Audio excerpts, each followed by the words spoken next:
Ito pala yung playpen na nag yung anak ko. Ito pala yung playpen na nabili ko. Ayan, 180 to 122 by 180 yata ito.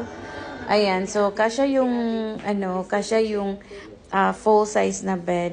Sobrang useful nito.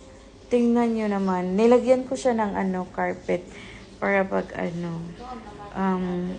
hindi, parang may extra caution si baby princess. Pero, ayan, mayroon siyang pala. Zeus, excuse me, my love. Excuse me, Zeus. Mayroon siyang, didikit siya sa sa tiles. Kasi mayroon siyang ganito, suction. Ito naman si Zeus. Ayan, so, ganito siya kalaki. Ayan.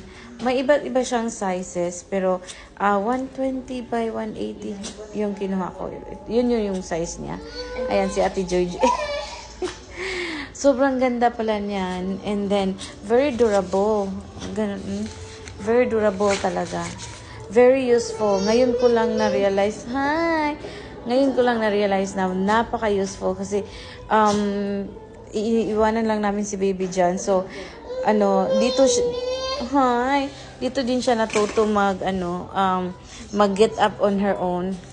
Ayan. Nakakatayo na siya gamit ito. Ito kasama na pala to. So, sobrang ganda. Aww. She just woke up. Sorry. Did mommy disturb you? Okay. I'm sorry. So, ayan pala. Ganun siya kaganda. And very durable talaga. Kasya 2 tao nga dito. At saka si baby. Kami ni Daddy Gilsar. Kasya kami dito. And then, bumili ako ng foam, ng extra foam. Ito yung ganun kalaki. Pero, pag 120 by 80, yung size niya. Kaya medyo siya. Kasi, ang nakuha ko is, full size. Full size yung foam na magkasya sa ganito. Ayan. So, ganun siya kaganda. Ganun kaganda yung playpen. Ang laki. Diba? Ganun siya kalaki.